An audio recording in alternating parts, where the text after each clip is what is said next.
देखो दोस्तों, पिछले एपिसोड में कमेंट्स टारगेट कुछ ज़्यादा ही रख लिया, इसलिए इस बार एक 120 कमेंट्स का टारगेट रखते हैं। चैनल पर नए हो तो सब्सक्राइब ज़रूर करना, 600 सब्सक्राइबर के बहुत पास है, जल्दी से पूरा करवा देना और इस वीडियो को लाइक करना मत भूलिएगा। तो चलिए वीडियो स्टार्ट करते हैं। पिछले एपिसोड के लास्ट में हमने देखा था कि हो यू हाउ और स्नो एम्प्रेस बातें कर रहे थे। अब आगे देखेंगे। हो यू हाउ को आखिरकार समझ आया कि स्नो एम्प्रेस ने क्यों कहा था कि वह उसके अंदर भविष्य की आशा देख सकती है। अगर वह डीटियन जैसी शक्ति प्राप्त कर सके तो इसका मतलब होगा कि वह दुनिया के शिखर पर होगा। जब ऐसा होगा और अगर वह गॉडली सीट प्राप्त कर सके तो भगवान बनना उसके लिए सबसे स्वाभाविक परिणाम होगा। तो यही बात थी। अब मैं समझ गया। धन्यवाद स्नो लेडी। पोयहाव ने ईमानदारी से कहा। अब स्नो लेडी उसके लिए एक शिक्षक और मित्र दोनों बन चुकी थी। जब से स्नो एम्प्रेस वास्तव में जागृत हुई थी, तब से उसने होयुहाव की बहुत सहायता की थी, चाहे वह युद्ध भूमि पर हो या शिक्षण में। स्नो एम्प्रेस ने हल्की गुराहट की और बोली, धन्यवाद की जरूरत नहीं है। भले ही मैंने कहा कि तुम जब चाहो आराम कर सकते हो, लेकिन इसका मतलब ये नहीं कि आलसी बन जाओ। तुम्हें अपना काम मेहनत से करना होगा। अच्छा, अब जाकर लिटिल बाय को ले आओ। मुझे लगता है वह अब तक भूखा होगा। होयुहाव को जैसे झटका लगा। सच है, इतने दिन हो गए और मैंने लिटिल बाय को कुछ खाने को नहीं दिया। हाँ, बिग माओ और सेकंड माओ भी तो स्पेक्ट्रल डेमीप्लेन में है। होयुहाव ने स्नो लेडी को अपने शरीर में लौटने दिया और कमरे से बाहर निकल आया। उसने नानचिक्यू को ढूंढा, बिग माओ और सेकंड माओ को बाहर निकाला ताकि वह उन्हें कुछ खिलाने ले जा सके, और फिर तेजी से शहर से बाहर दौड़ा। स्नो एम्प्रेस के मार्गदर्शन से होयुहाव ने जल्दी ही आइस बेयर किंग यानी लिटिल बाय को ढूंढ लिया। Ice bear king Shrek city से ज्यादा दूर नहीं, एक छोटी नदी के किनारे आराम से झपकी ले रहा था। वह अभी भी मानव रूप में था। उसका विशाल पेट बाहर निकला हुआ था और वह नदी में हाथ डालकर मछलियां पकड़ रहा था। बिना देखे ही वह हर बार एक या दो मछलियां पकड़ लेता और उन्हें निगल जाता। लेकिन शहर के बाहर इतनी मछलियां कहाँ से आती, और वो भी इतनी छोटी। वो युहा उसके सुस्त रूप को देखकर समझ गया कि उसकी भूख अभी शांत नहीं हुई है। लिटिल बायुहाओ ने दूर से ही स्पिरिचुअल डिटेक्शन के जरिए उसे ढूंढ लिया और पुकारा। आइस बेयर किंग तुरंत उठ खड़ा हुआ, आश्चर्य और खुशी से होयुहाओ की ओर देखने लगा। होयुहाओ को संदेह हुआ कि क्या ये उसकी तरफ इतनी उत्सुकता से देख रहा है क्योंकि वह भूखा है या सच में उसे याद कर रहा है। आप आ गए दादा, मैं भूख से मर रहा हूँ। लिटिल बाय ने लगभग हकलाते हुए कहा और बहुत ही मासूम चेहरा बना लिया, उन्हें सिर हिलाया।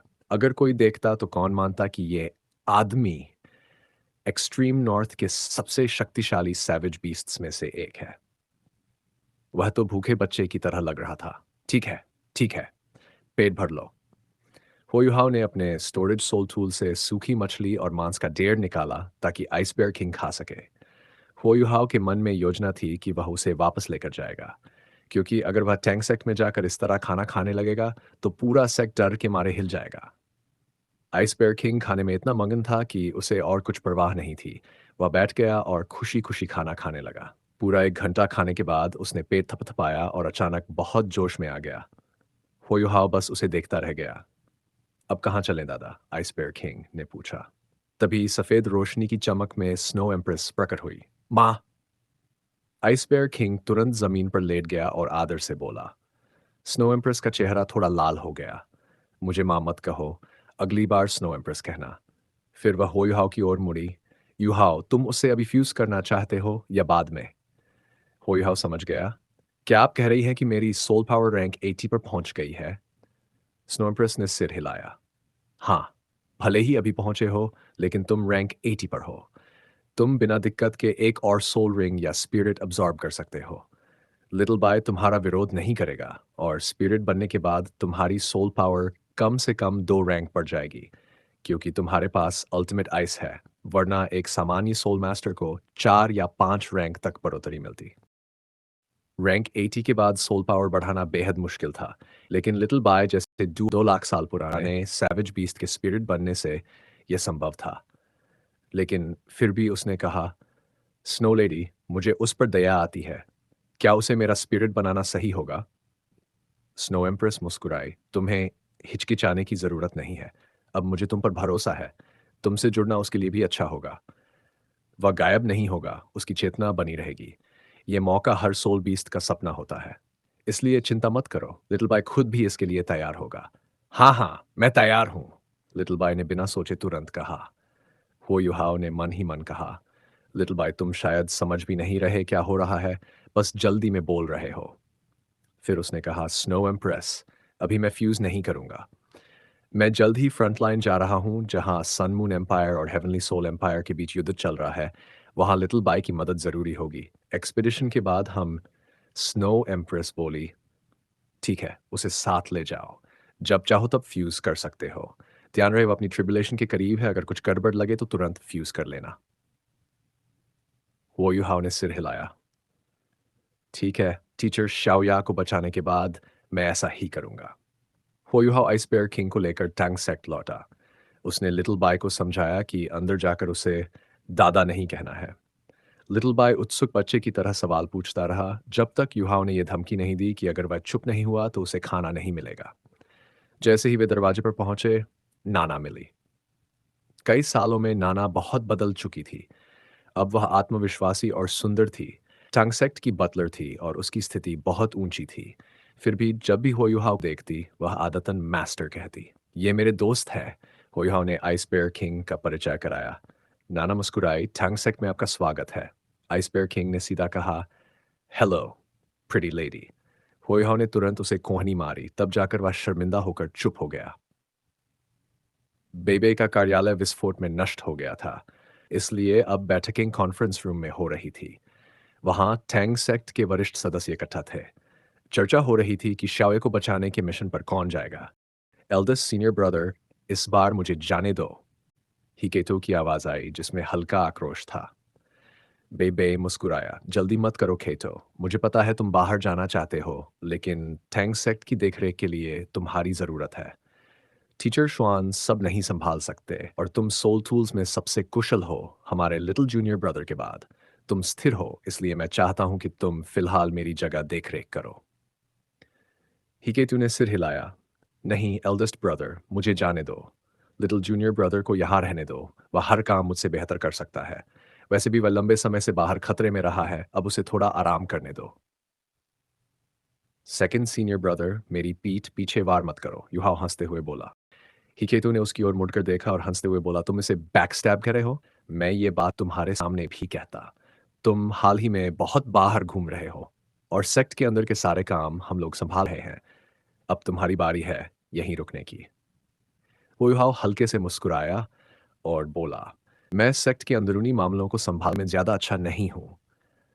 एल्डेस्ट सीनियर ब्रदर मुझ पर वो जिम्मेदारी नहीं छोड़ेंगे और मैं टांग सेक्ट का मुख्य कंट्रोल टाइप सोल मास्टर हूं। अगर मैं नहीं रहूंगा तो सबकी शक्ति बहुत घट जाएगी। उसे चिंता थी कि बेबे उसे जाने नहीं देंगे। टैंक्स में उसकी व्यक्तिगत शक्ति सबसे ऊंची थी और सबसे जरूरी बात यह थी कि वह एकमात्र असली कंट्रोल टाइप सोल मास्टर था। उसकी मौजूदगी से सबकी कुल शक्ति बहुत बढ़ जाती थी। इसके अलावा अब तक हर युद्ध में वही कमांडर रहा था। बेबे ने हल्का सिर हिलाया और कहा, सच में लिटिल जूनियर ब्रदर के बिना बाहर लड़ाई करना लगभग असंभव है। सच बताऊं तो मैं चाहता हूं कि वह यही रुके और सेक्ट के अंदर के काम संभाले, लेकिन हाँ, ये काम इस मिशन के बाद करेंगे। हुयुहाओ ने गर्व से हिकेटो की ओर देखा जबकि हिकेटो ने निराश होकर कहा, एल्डेस्ट सीनियर ब्रदर, आप पक्षपात कर रहे हैं। इस बार हमारे साथ डीन यैन और एल्डर सॉन्ग भी तो कमांड करेंगे। लिटिल जूनियर ब्रदर नहीं भी गया तो कोई फर्क नहीं पड़ेगा। हुयुहाओ ने विनम्र स्वर में कहा, ऐसा मत कहो। सन मून एम्पायर के एरियल सर्वेलेंस सोल टूल्स बहुत तेजी से विकसित हो रहे हैं और मैं लगातार उनसे लड़ता रहा हूं। मुझे उनके लड़ाई के तरीके की गहरी समझ है।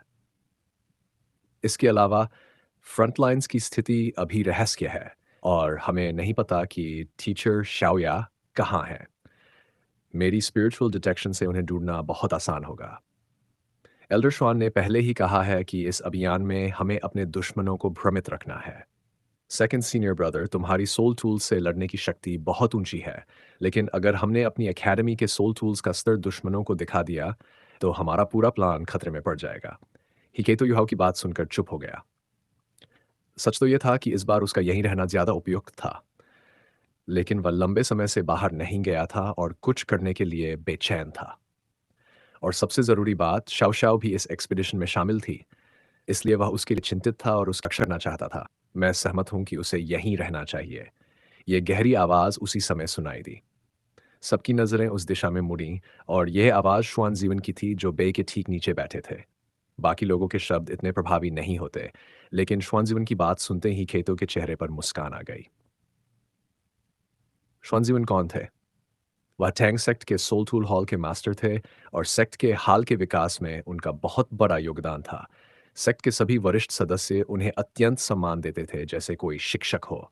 वह हो युहाओ के भी शिक्षक थे और बे बे को भी उनके विचारों का सम्मान करना पड़ता था। हो युहाओ का चेहरा तुरंत गिर गया। टीचर श्वान, आप? श्वान जीवन ने ठंडी आवाज में कहा, तुम में अब भी इतना साहस है कि मुझसे बहस करो? बताओ, कितने समय से तुमने सोलटूल कंस्ट्रक्शन की पढ़ाई नहीं की? मत भूलो, तुम पहले ही क्लास 7 सोल इंजीनियर हो, और अगर तुम अपना सोल इंजीनियर विकास छोड़ना भी चाहो तो भी मैं इसकी अनुमति नहीं दूंगा। क्यों? होयुहाव ने हैरानी से पूछा। उसे याद आया कि उसका टीचर श्वान से समझौता हुआ था कि वे सोल टूल्स के उपयोग पर ज्यादा ध्यान देंगे, फोर्जिंग पर कम।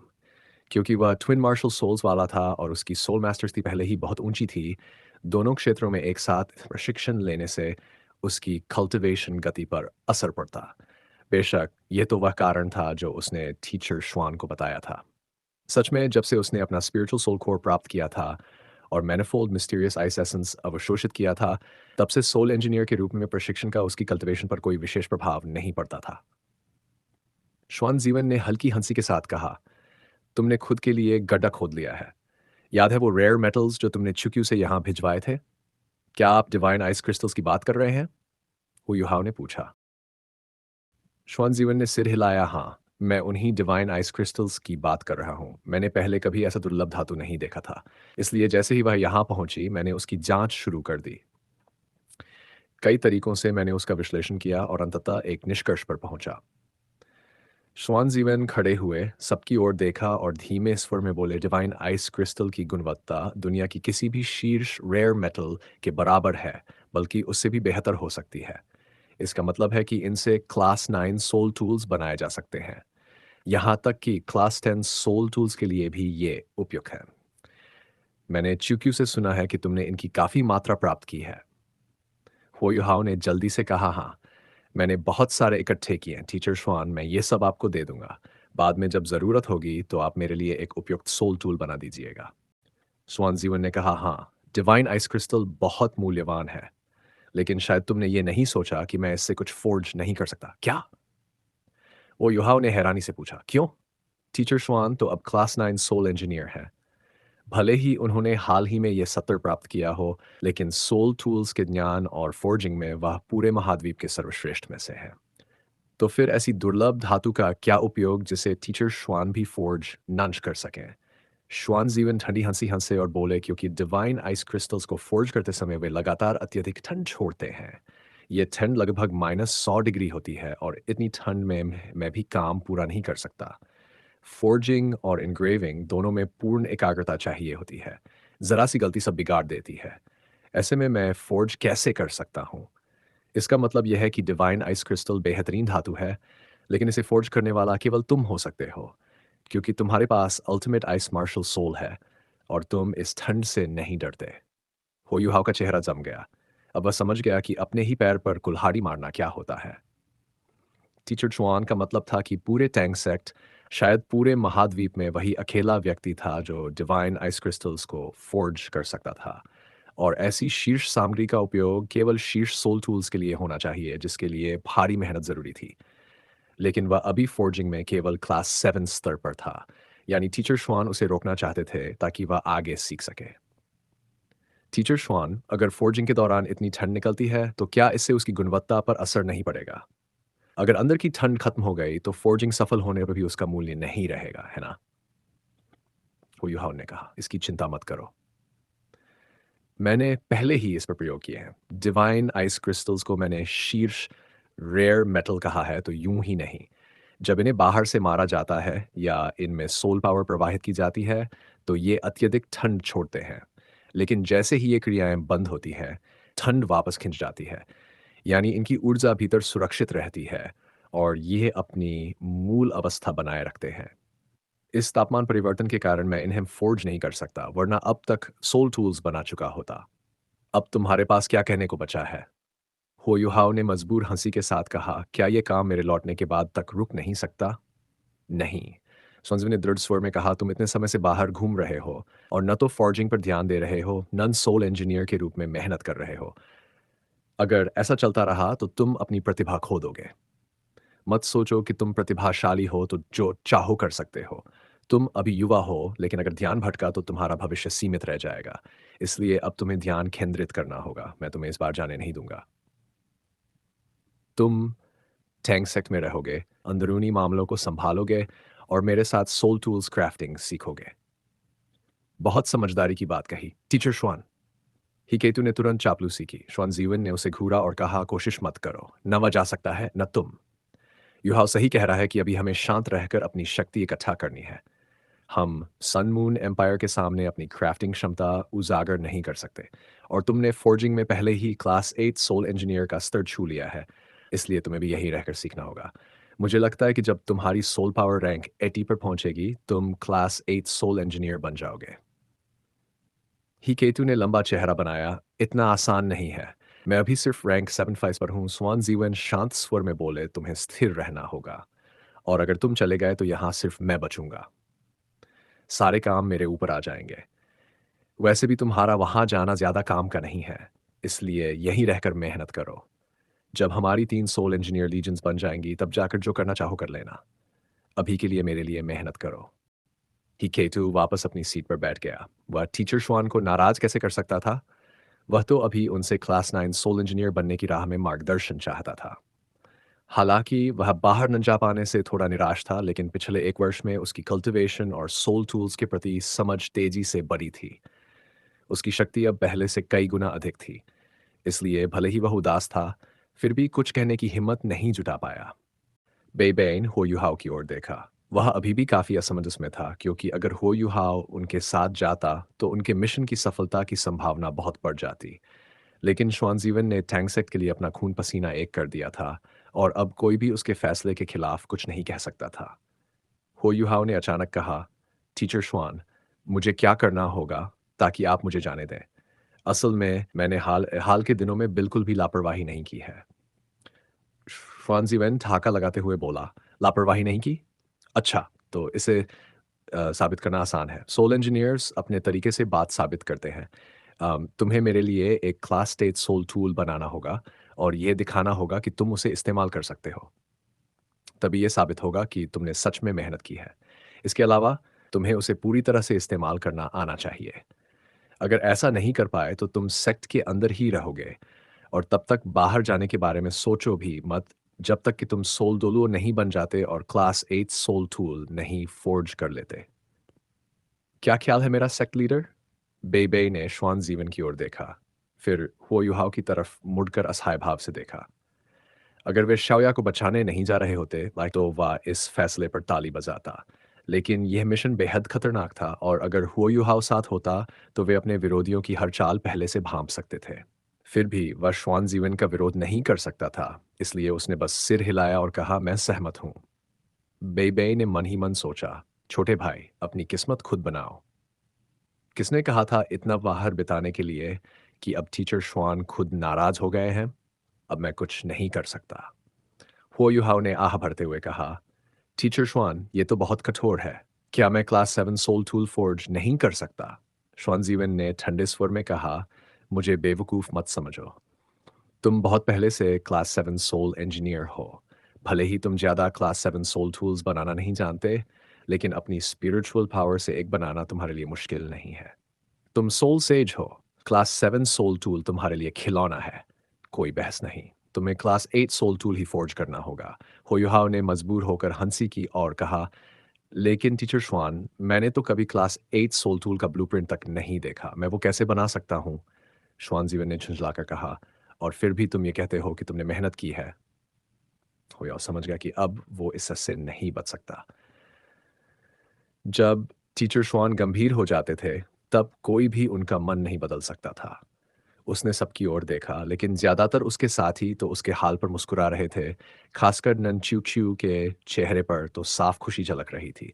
कोई मेरी मदद क्यों नहीं कर रहा? होयुहाओ ने मन ही मन शिकायत की। ठीक है टीचर स्वान, मैं कोशिश करूंगा। आप मुझे क्लास 8 सोल टूल का ब्लूप्रिंट दीजिए। अगर मैं उसे बना लूं और इस्तेमाल कर सकूं, तो आपको मुझे इस मिशन में जाने देना होगा। क्या मुझे कुछ दिन मिल सकते हैं, एल्डेस्ट सीनियर ब्रदर? बेई ने आश्चर्य से कहा। तुम सच में कोशिश करने जा रहे हो, छोटे भाई? क्लास 8 सोल टूल? क्या मजाक कर रहे हो? श्रेक एकेडमी में तो सिर्फ कुछ ही लोग क्लास 8 सोल टूल्स फोर्ज कर सकते थे, जैसे फैन यू और चंडोरो। यहाँ तक कि शैनलिनर को भी पूरा भरोसा नहीं था कि वह अकेले एक बना सके, और हुओ युहाओ तो अभी बहुत युवा था। बेबाई ने सिर हिलाते हुए कहा, तुम बहुत जिद्दी हो। अगर कोशिश करना चाहते हो तो करो, लेकिन हम सिर्फ 3 दिन तुम्हारा इंतजार करेंगे, उसके बाद हम निकल जाएंगे।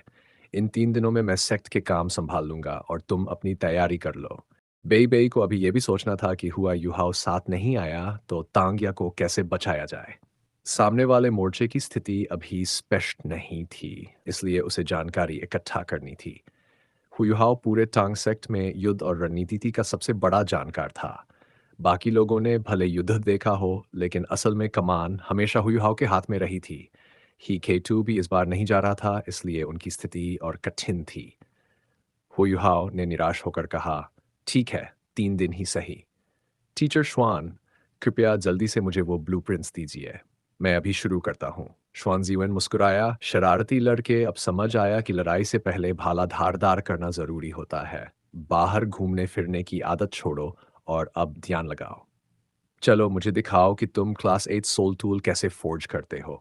हाँ, जब शुरू करो तो मुझे बुलाना, ऐसा मत सोचो कि धोखा दे सकोगे। इस बार कोई मदद नहीं मिलेगी। क्या मैं धोखा देने वाला लगता हूँ? हुओ युहाओ ने विरोध में कहा, लेकिन उसके दिल की धड़कन तेज हो गई थी। वह फैन्यू के पास जाकर मदद लेना चाहता था। उसे यकीन था कि क्लास 8 सोल टूल इस्तेमाल करने में उसे कोई दिक्कत नहीं होगी। क्लास 8 सोल टूल को पूरी तरह इस्तेमाल करने का मतलब था उसकी पूरी क्षमता को बाहर लाना।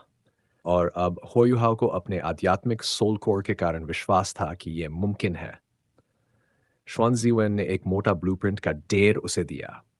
क्लास 8 सोल टूल एक ब्लूप्रिंट से नहीं बन सकता था। उसे कई हिस्सों में बांटकर बनाना पड़ता था। Shell, formation arrays, assembling process, activation circuits आदि। हर ब्लूप्रिंट किसी हिस्से का विवरण देता था। जब होयुहाओ ने उन ब्लूप्रिंट्स को देखा तो उसका चेहरा उतर गया। यह तो साफ था कि टीचर श्वान जानबूझकर उसे मुश्किल दे रहे हैं। 30 से ज्यादा ब्लूप्रिंट्स थे। सामान्य क्लास 8 सोल टूल इतना जटिल नहीं होता। टीचर श्वान जानते थे कि होयुहाओ के पास कोई अपना तैयार क्लास 8 सोल टूल नहीं है, इसलिए उन्होंने सबसे कठिन वाला ब्लूप्रिंट दिया। होयुहाओ ने मन में सोचा, टीचर श्वान आप बहुत सख्त हैं, लेकिन वह नाराज नहीं हुआ। वह जानता था कि यह सब उसकी भलाई के लिए है। उसे खुद भी एहसास था कि अब उसे रुककर ध्यान से अध्ययन और साधना करनी चाहिए, लेकिन थंग्या को बचाने का मिशन छोड़ना उसके लिए असंभव था। कोई बात नहीं, मैं पूरी कोशिश करूंगा। अगर नहीं बना पाया तो गलती मेरी होगी। होयाओ ने ब्लूप्रिंट्स उठाए और बाहर जाने लगा। अरे युहाओ, मेरा क्या? किंग लिटिल बाय ने खुद की ओर इशारा करते हुए कहा। सबने पहले ही इस मोटे को देख लिया था, लेकिन क्योंकि हो युहाओ उसे साथ लाया था, किसी ने सवाल नहीं किया। हो युहाओ ने कहा, ये मेरा दोस्त है, एल्डेस्ट सीनियर ब्रदर। ये भी हमारे साथ टीचर शाओया को बचाने जाएगा। क्या आप इसके रहने का इंतजाम कर सकते हैं? इसका खाना मैं दूंगा। अब मैं चलता हूँ।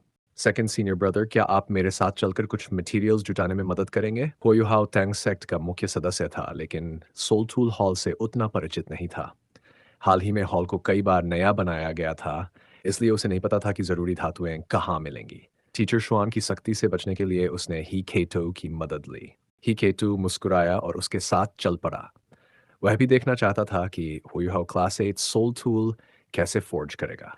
बेबे और बाकी वहीं रहे और चर्चा करने लगे कि कौन पीछे रहेगा। नाना ने आदेश को स्वीकार किया, हालांकि उसके चेहरे पर निराशा थी। अगर बेबे नहीं रहेगा तो टैंग सेक्ट में अनुशासन बनाए रखने के लिए किसी का होना जरूरी था। बेबे को लगा कि टैंग सेक्ट को संभालने के लिए किसी का रहना आवश्यक है। जिंगजियन ने खुद पीछे रहने का फैसला किया। उसे पता था कि उसकी शक्ति अब बाकी साथियों से पीछे रह गई है। वो पहले सोल एम्परर बनी थी, लेकिन अब लगभग सभी 7 मॉन्स्टर्स उससे आगे निकल चुके थे। इसलिए उसने सोचा कि सेक्ट में रहकर योगदान देना ज्यादा उपयोगी होगा। वह वैसे भी अपने पति के साथ एक थी और जी जुएचन तो निश्चित रूप से जाएगा क्योंकि उसकी लड़ाई की लालसा बहुत तीव्र थी। जिंगजियान के अलावा बेइबेई ने तय किया कि बाकी सभी मुख्य सदस्य मिशन पर जाएंगे। यह अभियान बेहद महत्वपूर्ण था और अगर हुआयुहाओ नहीं गया तो उनके असफल होने की संभावना बहुत बढ़ जाएगी। तो चलिए ये वीडियो यहीं समाप्त करते हैं। कमेंट में ये ज़रूर बताना आपको किस तरह की वीडियो चाहिए। वीडियो अच्छी लगी हो तो लाइक करना, अपने विचार कमेंट करना। चैनल पर नए हो तो सब्सक्राइब ज़रूर करना। तो चलिए मिलते हैं अगले वीडियो में। धन्यवाद।